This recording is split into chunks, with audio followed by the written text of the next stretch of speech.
ओम वंदे देव उमापतिं सुरगुरुं वंदे जगत कारणं वंदे पन्नगभूषणं मृगधरं वंदे पशूनां पतिं। हे त्रिलोकनाथ भोलेनाथ, आप ही विश्व के मूल कारण हैं। आपका मस्तक गंगा से सुशोभित है, गले में सर्पों का आभूषण है और शरीर भस्म से विभूषित। आपके चरणों की शरण में आकर हम अपने समस्त पाप, भय और कष्टों को त्यागते हैं। आपकी कृपा से ही जीवन में शांति, भक्ति और मोक्ष का मार्ग प्रशस्त होता है। हे माँ पार्वती, आप करुणा और शक्ति की देवी हैं। आप ही जननी हैं। आप अन्नपूर्णा हैं, माँ गौरी हैं, जो अपने भक्तों को अक्षय सौभाग्य, प्रेम और परिवार का सुख प्रदान करती हैं। आपकी गोद में बैठा हर भक्त अपने आप को संसार के समस्त दुखों से मुक्त पाता है। और हे नंदी महाराज, आप भगवान शिव के परम भक्त हैं। उनके वाहन ही नहीं, उनके द्वारपाल और दूत भी।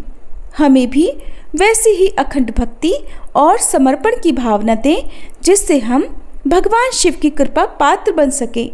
श्री शिवाय नमस्तुभ्यम। प्रिय श्रोताओं, आज का दिन अत्यंत शुभ और कल्याणकारी है, क्योंकि आज है सावन मास के शुक्ल पक्ष की त्रयोदशी तिथि यानी प्रदोष व्रत, जो त्रयोदशी तिथि की संध्या को भगवान शिव की आराधना के लिए विशेष मुहूर्त माना जाता है। आज प्रदोष व्रत बुधवार के दिन पड़ा है, जिसे हम कहते हैं बुध प्रदोष व्रत। बुध ग्रह बुद्धि, वाणी, व्यापार और विवेक का कारण है। इस दिन व्रत और शिव पूजन करने से मानसिक शांति, निर्णय शक्ति, परिवार में प्रेम और रोगों से मुक्ति मिलती है। बुध प्रदोष व्रत करने वाले व्यक्ति के जीवन से कलह, संदेह और मानसिक अस्थिरता भी समाप्त होती है।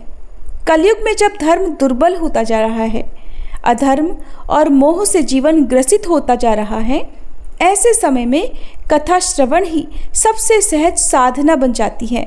कई श्रद्धालुओं के जीवन में इस व्रत और कथा से चमत्कारिक परिवर्तन भी हुए हैं। जहां असाध्य रोग थे वहां स्वास्थ्य आया, जहां विघ्न थे वहां सफलता आई, जहां मन में शंका थी वहां अब श्रद्धा और विश्वास है। इसलिए प्रिय श्रोताओं, अब आप सभी अपने मन को शांत करें, मन में श्रद्धा का दीप जलाएं, भगवान शिव, माँ पार्वती और नंदी बाबा का ध्यान करें और सुनिए आज की वह शुभ प्रदोष व्रत कथा। ये कथा आपको धर्म, सुख और मोक्ष तीनों ही दे सकती है। तो सभी प्रेम से बोलिए हर हर महादेव। ओम नमो पार्वती पते, हर हर महादेव। और कथा से पहले सुनिए वो दुर्लभ संवाद जो देवी पार्वती और भगवान शिव के बीच हुआ था। एक बार माता पार्वती और भगवान शिव सृष्टि का भ्रमण कर रहे थे। पथ में वे एक निर्जन वन से गुजरे। वहां पत्थर के नीचे एक छोटा सा कीड़ा बिलबिलाता हुआ दिखाई दिया, धूल और कांटों में लिपटा हुआ, दर्द से तड़पता हुआ, जिसे देखकर माता पार्वती का हृदय करुणा से भर गया और उन्होंने आश्चर्य और पीड़ा से भगवान शिव से जो पूछा वह अब एक कहानी के माध्यम से आप सभी सुनिए। एक बार भगवान शंकर और माता पार्वती जी साथ साथ पदयात्रा पर संसार के भ्रमण के लिए निकले। संसार में अनेक स्थानों पर घूमने के बाद एक बार देवी पार्वती जी थक गई और उन्होंने भगवान शिव से थोड़ी देर विश्राम करने के लिए कहा। भगवान शिव ने विश्राम करने के लिए हामी भर दी और फिर वे दोनों एक बड़े से पीपल के पेड़ के नीचे छांव में बैठ गए। थोड़ी ही देर बाद भगवान शिव अपनी करवट बदलकर लेट गए, लेकिन माता पार्वती की नज़रें उन चींटियों की कतार पर टिकी हुई थी जो एक जगह से दूसरी जगह पर रेंगती हुई जा रही थी। चींटियों के बीच में रास्ते में पड़ा था एक रेंगने वाला कीड़ा, जिसे वे चींटियां लगातार चलते हुए काट रही थी। वह कीड़ा अपनी रक्षा करने में असमर्थ था, क्योंकि चींटियां बहुत सारी थीं और कीड़े को इस तरह चींटियों के काटने से अत्यधिक पीड़ा हो रही थी। वो अपनी रक्षा के लिए छटपटा रहा था। माता पार्वती जी ये दृश्य देखकर दुखी होने लगी। माता कैसे न कैसे करके उस कीड़े की पीड़ा मिटाना चाहती थी, लेकिन खुद करने में असमर्थ थी। तो माता ने कीड़े को इस समस्या से मुक्ति दिलाने के लिए भगवान शिव से प्रार्थना की।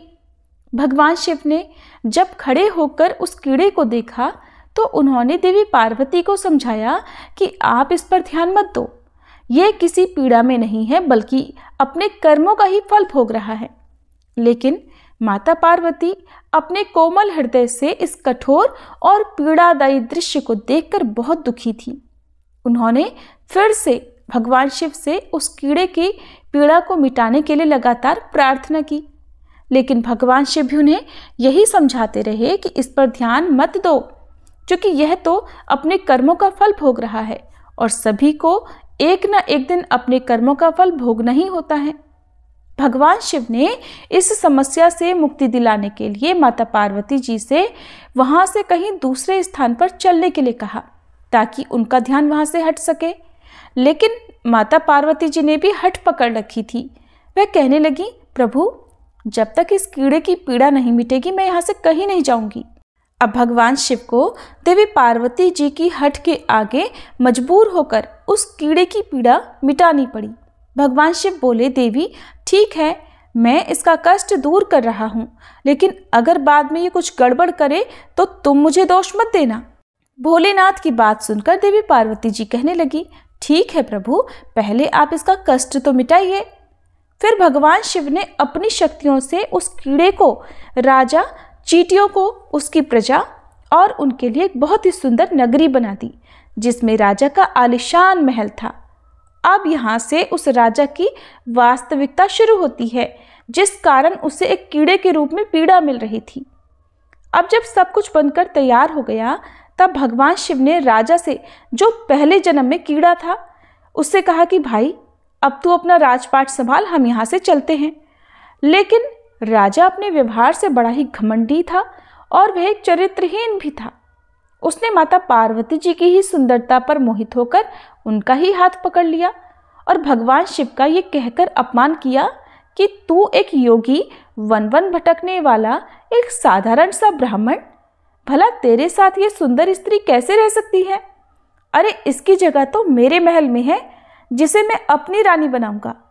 इतनी सुंदर स्त्री एक राजा की रानी ही बन सकती है, ना कि एक साधारण से योगी की, जिसे ना अपने आज का पता है ना अपने कल का। अब मेरी बात सुन और यहाँ से चुपचाप चला जा, ये तो मेरी रानी बनेगी। तब भगवान शिव ने उस राजा को, जो अपने पूर्व जन्म में कीड़ा था, समझाने की बहुत कोशिश की। भगवान बोले, ये मेरी पत्नी है, तू अपना राजपाट संभाल, तुझे तो हजारों रूपमती मिल जाएंगी। भगवान शिव ने उसे समझाने का बहुत प्रयास किया, लेकिन वह राजा था कि अपनी ही जिद पर अड़ा रहा। तब भगवान शिव कहने लगे, ठीक है राजा, तुम इसे अपनी रानी बना लो, मैं चलता हूँ। भगवान की ये बात सुनते ही माता पार्वती भगवान शिव के चरणों में गिर गईं और बोली, स्वामी, आप मुझे इस दुविधा में छोड़कर अकेले कैसे जा सकते हैं? तब भगवान शिव बोले, देवी, मैंने तो तुमसे पहले ही कहा था कि मैं इसका कष्ट मिटा दूंगा, लेकिन बाद में अगर ये कुछ गड़बड़ करता है तो तुम मुझे इसका दोष मत देना। माता पार्वती जी बोली, हे नाथ, मुझे क्षमा कीजिए, मैं कर्म सिद्धांत को नहीं पहचान सकी, लेकिन अब मैं समझ गई हूँ कि ये घमंडी और चरित्रहीन मानव अपने पिछले जन्म के कर्मों का ही फल भोग रहा था। इस क्रूर मानव ने अवश्य ही अपने जीवन में अनंत पाप किए होंगे, जिसका दंड इसे आज इस कीड़े के रूप में भुगतना पड़ रहा है। अब भगवान शिव प्रसन्न हुए कि चाहे देवी पार्वती ने हट करके ही इसका कष्ट मिटाना चाहा, परंतु अब वह कर्म सिद्धांत को समझ चुकी थी। फिर भगवान शिव ने अपनी शक्तियों से सारी परिस्थितियां पहले जैसी ही कर दी। राजा को वही पहले की तरह कीड़ा और प्रजा को पहले की तरह चींटियां बनाकर उसके कर्म सिद्धांत को उसके हाल पर छोड़ दिया। अब माता पार्वती जी भी प्रसन्न होकर भगवान शिव के साथ अपने भ्रमण पर पुनः निकल पड़ी। इसी तरह प्राणियों को अपने अच्छे और बुरे कर्मों का फल तो भोगना ही पड़ता है, आज नहीं तो कल, कल नहीं तो परसों, और इस जन्म में नहीं तो अगले जन्म में। अब सुनिए बुध प्रदोष व्रत की कथा। प्राचीन कथा के अनुसार एक बार एक पुरुष की नई नई शादी हुई थी। गौने के बाद दूसरी बार वह अपनी पत्नी को लाने के लिए अपनी ससुराल पहुंचा और सास से कहने लगा कि माँ जी, वह बुधवार के दिन पत्नी को लेकर वापस जाएगा। सुनकर ससुराल पक्ष के सभी लोग कहने लगे कि बुधवार के दिन मायके से लड़की का अपनी ससुराल जाना सही नहीं होता है। लेकिन वह नहीं माना। आखिरकार मजबूर होकर लड़की को उन्होंने भारी मन से विदा कर दिया। अब पति पत्नी दोनों बैलगाड़ी में बैठकर चल दिए। नगर से बाहर निकलते ही पत्नी को जोर से प्यास लगी और अपने पति से उसने पानी लाने के लिए कहा। जब पति पानी लेकर आया तो देखा कि उसकी पत्नी तो किसी पराये पुरुष के लाए लोटे से पानी पी रही है और खूब हंस हंस कर उससे बातें भी कर रही है। यहाँ तक कि वह पराया पुरुष तो बिल्कुल उसी की तरह दिख रहा था। ये देखकर पति को गुस्सा आ गया और वह पराये पुरुष से झगड़ा करने लगा। कहने लगा, ये पत्नी तो मेरी है। पराया पुरुष कहता, ये तो मेरी पत्नी है। दोनों के बीच में झगड़ा होता देख वहां भीड़ इकट्ठी हो गई। इतने में ही एक सिपाही आया और उस महिला से पूछा कि सच सच बताओ, तुम्हारा पति इनमें से कौन सा है? लेकिन महिला दोनों पुरुषों की एक जैसी शक्ल होने के कारण अपने असली पति को पहचान ही नहीं पाई और फिर वो नहीं बता पाई कि उसका पति कौन है।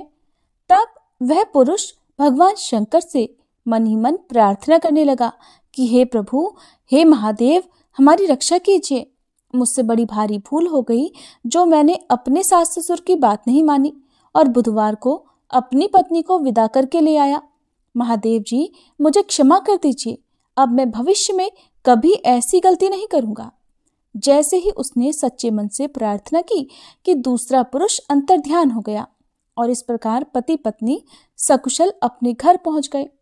उस दिन के बाद से दोनों पति पत्नी बुध प्रदोष व्रत रखने लगे और इस प्रदोष व्रत के प्रभाव से उन दोनों का दाम्पत्य जीवन भी खुशहाल हो गया और समय आने पर उन्हें बहुत ही भाग्यशाली संतान की भी प्राप्ति हुई। इस प्रकार उनके सभी दुख महादेव ने दूर किए। इसलिए बुधवार को पड़ने वाले प्रदोष व्रत को रखने से महादेव अपने भक्तों की हर प्रकार की समस्याएं दूर कर देते हैं, उनकी सभी बाधाएं दूर करते हैं, उनके सभी कष्ट मिटा देते हैं और अपने भक्तों के जीवन में सुख समृद्धि और खुशहाली भर देते हैं। अब सुनिए भगवान शिव की एक और कहानी और आप सभी श्रोताओं से अनुरोध है कि इस कहानी को पूरा अवश्य सुनिएगा। एक समय की बात है जब श्री राम जी वनवास समाप्त होने के बाद राज सिंहासन पर बैठे हुए थे। उस समय माता पार्वती और भोलेनाथ जी विचरण कर रहे थे। भोलेनाथ ने देखा कि श्री राम जी के दादाजी का श्राद्ध का भंडारा हो रहा है। तब भगवान भोलेनाथ जी ने सोचा कि चलो मैं भी श्री राम के घर चलता हूँ, इसी बहाने राम जी के दर्शन भी कर लूंगा। तो भोलेनाथ ने माता पार्वती से कहा, हे देवी, तुम कैलाश धाम को जाओ और हमारे लिए स्वादिष्ट भोजन बनाओ, मैं बस थोड़ी देर में आता हूँ। माता पार्वती ने भोलेनाथ की बात मान ली और वे कैलाश धाम को चले गई।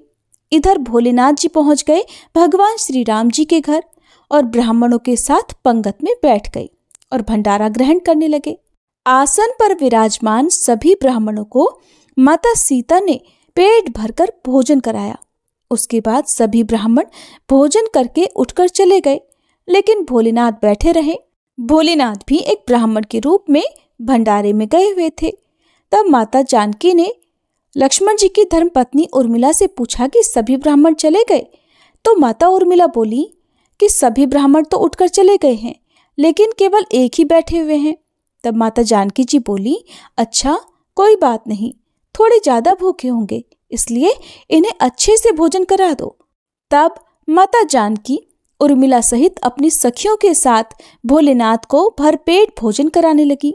भोलेनाथ भोजन करते ही गए, खाते ही गए, लेकिन उनका पेट नहीं भरा, उनकी भूख शांत ही नहीं हुई और वे भोजन करते ही चले गए। माता जानकी जी की रसोई का सारा सामान खत्म हो गया, लेकिन भोलेनाथ तो उठे ही नहीं।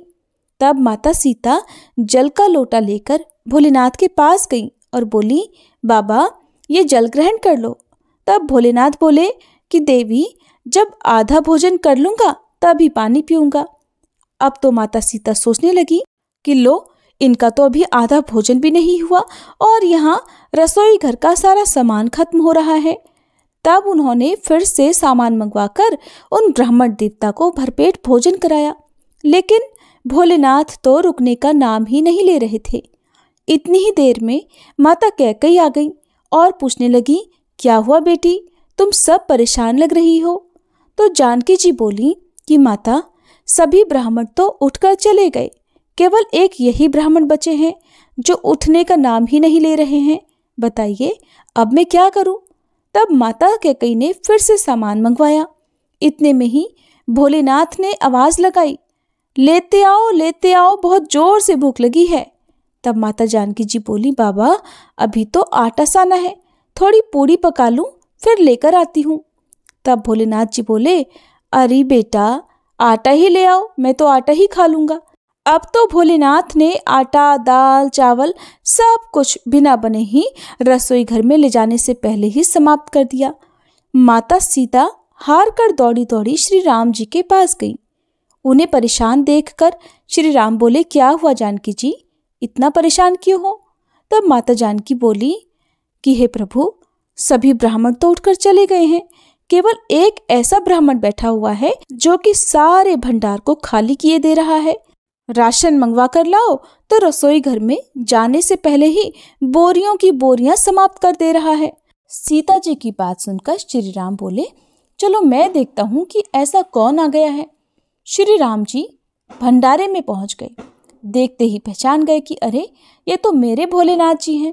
तब श्री राम ने भोलेनाथ को मन ही मन प्रणाम किया और कहने लगे कि जानकी जी, इन्हें तो कोई नहीं खिला सकता, इनको तो केवल अन्नपूर्णा माँ ही खिला सकती हैं।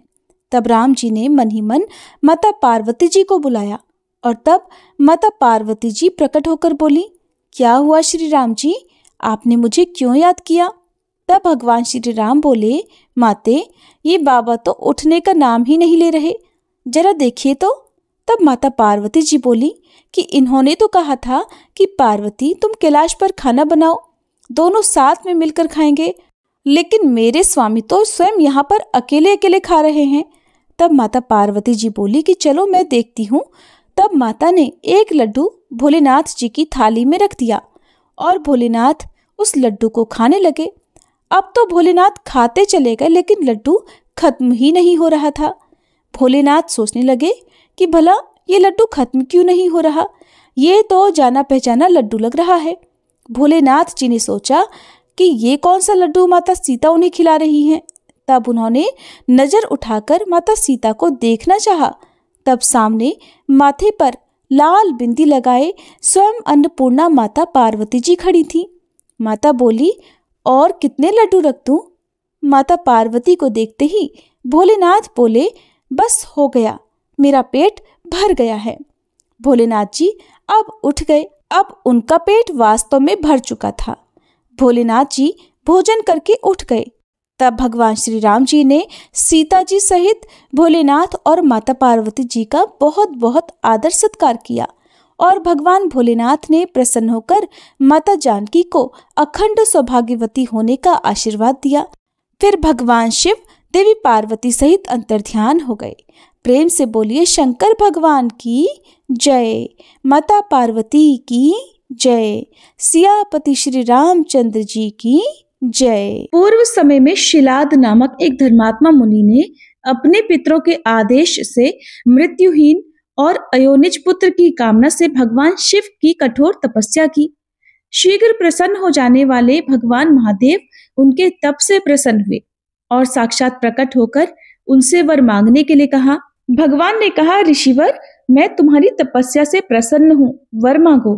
तब शिलाद मुनि बोले, भगवान, यदि आप मेरी तपस्या से प्रसन्न हैं तो ये वर दीजिए कि मुझे आपके समान ही मृत्युहीन अयोनिज पुत्र प्राप्त हो। तब भगवान शिव ने कहा, हे तपोधन विप्र, हालांकि मैं जगत का पिता हूँ, तो भी मैं तुम्हारी तपस्या से प्रसन्न होकर कहता हूँ कि मैं तुम्हारे अयोनिज पुत्र के रूप में अवतार लूंगा और उस अवतार में मेरा नाम नंदी होगा। ऐसा कहकर भगवान शिव अंतर्ध्यान हो गए। कुछ समय बाद यज्ञ वेत्ताओं में श्रेष्ठ शिलाद मुनि यज्ञ करने के लिए यज्ञ क्षेत्र जोत रहे थे कि उसी समय उनके स्वेद बिंदु यानी पसीने की बूंद से एक पुत्र उत्पन्न हुआ। वह बालक सूर्य के समान प्रभावशाली, त्रिनेत्र, जटा मुकुटधारी, त्रिशूल आदि से युक्त तथा चतुर्भुज रुद्र के रूप में मुनि दिखाई दिया। उसे देखते ही शिलाद मुनि को तो बड़ी प्रसन्नता हुई और वे उस बालक को अपनी कुटिया में ले गए, जहां जाकर बालक ने साधारण मनुष्य का रूप धारण कर लिया।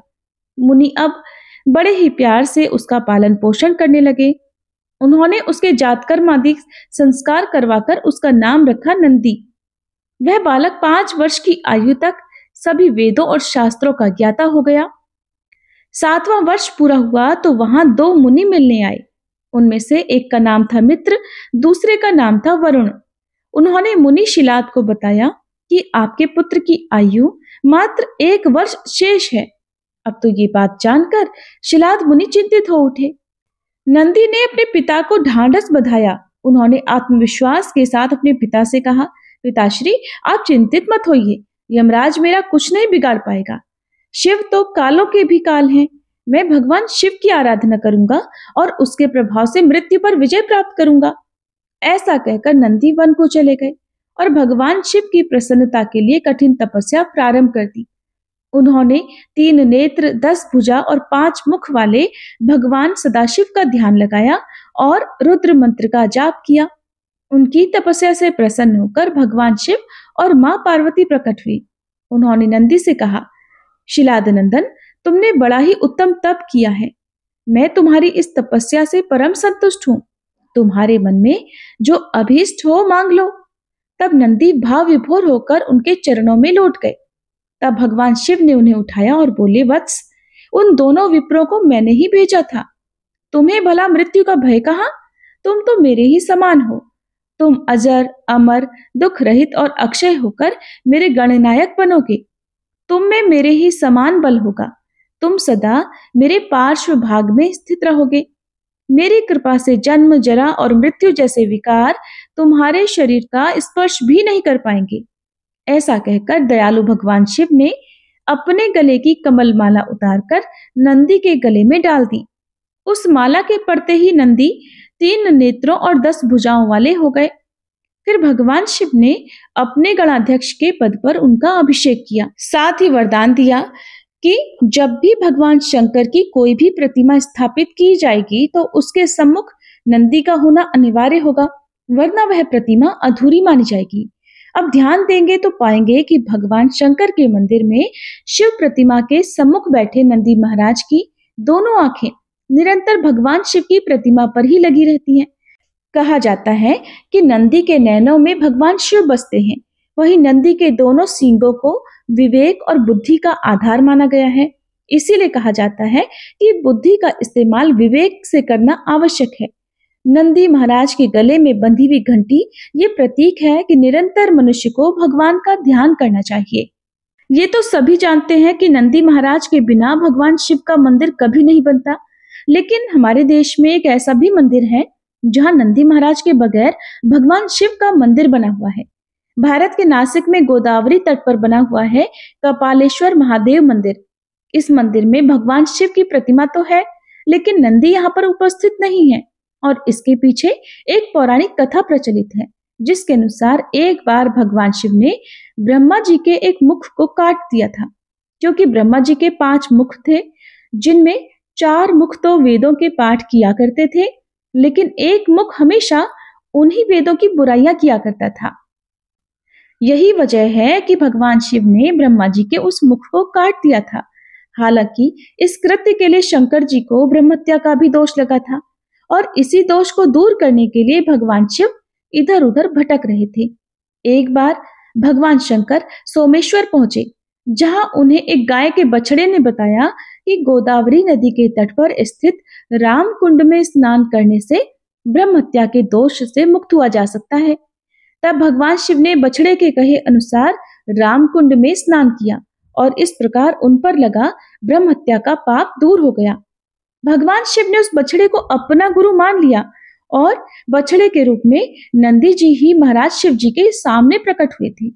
उस समय शिव जी ने उन्हें अपना गुरु मान लिया था। यही कारण है कि जब कपालेश्वर मंदिर का निर्माण हुआ तो भगवान शिव ने उस मंदिर में नंदी महाराज के सम्मुख बैठने से मना कर दिया, क्योंकि वह उनको अपना गुरु मान चुके थे। यही कारण है कि नासिक कपालेश्वर मंदिर में भगवान शिव की प्रतिमा तो है, लेकिन नंदी महाराज इसमें स्थापित नहीं है। ऐसा विश्वास है कि यदि कोई मनोकामना नंदी बैल के कानों में कह दी जाए तो वो मनोकामना बहुत शीघ्र पूर्ण हो जाती है, क्योंकि नंदी बैल को भगवान शिव का कोतवाल माना जाता है और हमारी मनोकामनाएं भगवान शिव तक नंदी बैल ही पहुंचाते हैं। इसलिए कभी भी भगवान शिव की पूजा करने के साथ साथ नंदी बैल की पूजा भी अवश्य करनी चाहिए। अब हम सभी मिलकर भगवान शिव की आरती करें। ओम जय शिव ओमकारा, स्वामी जय शिव ओमकारा, ब्रह्मा विष्णु सदा शिव अर्धांगी धारा। ओम जय शिव ओमकारा, एकानन चतुरानन पंचानन राजे, स्वामी पंचानन राजे, हंसासन गरुड़ासन वृषवाहन साजे। ओम जय रूप निरखता, त्रिभुवन जन भुज चार चतुर्भुज, जय शिव दस भुज अति सोहे, स्वामी दस भुज अति सोहे, मुंडमाला धारी, स्वामी मुंडमाला धारी, चंदन मृग मद सोहे, भाले शशिधारी। ओम जय शिव ओमकारा, श्वेतांबर पीतांबर बाघांबर अंगे, स्वामी बाघांबर अंगे, सनकादिक गरुड़ादिक भूतादिक संगे। ओम जय शिव ओमकारा, कर के मध्य कमंडल चक्र त्रिशूलधारी, स्वामी चक्र त्रिशूलधारी, सुखकारी दुखहारी जग पालनकारी। ओम जय शिव ओमकारा, ब्रह्मा विष्णु सदा शिव जानत अविवेका, स्वामी जानत अविवेका, प्रणवाक्षर में शोभित ये तीनों एका। ओम जय शिव ओमकारा, त्रिगुण स्वामी जी की आरती जो कोई नर गावे, स्वामी जो कोई नर गावे, कहत शिवानंद स्वामी सुख संपत्ति पावे। ओम जय शिव ओमकारा, ओम जय शिव ओमकारा, स्वामी जय शिव ओमकारा, ब्रह्मा विष्णु सदा शिव अर्धांगी धारा। ओम जय शिव ओमकारा।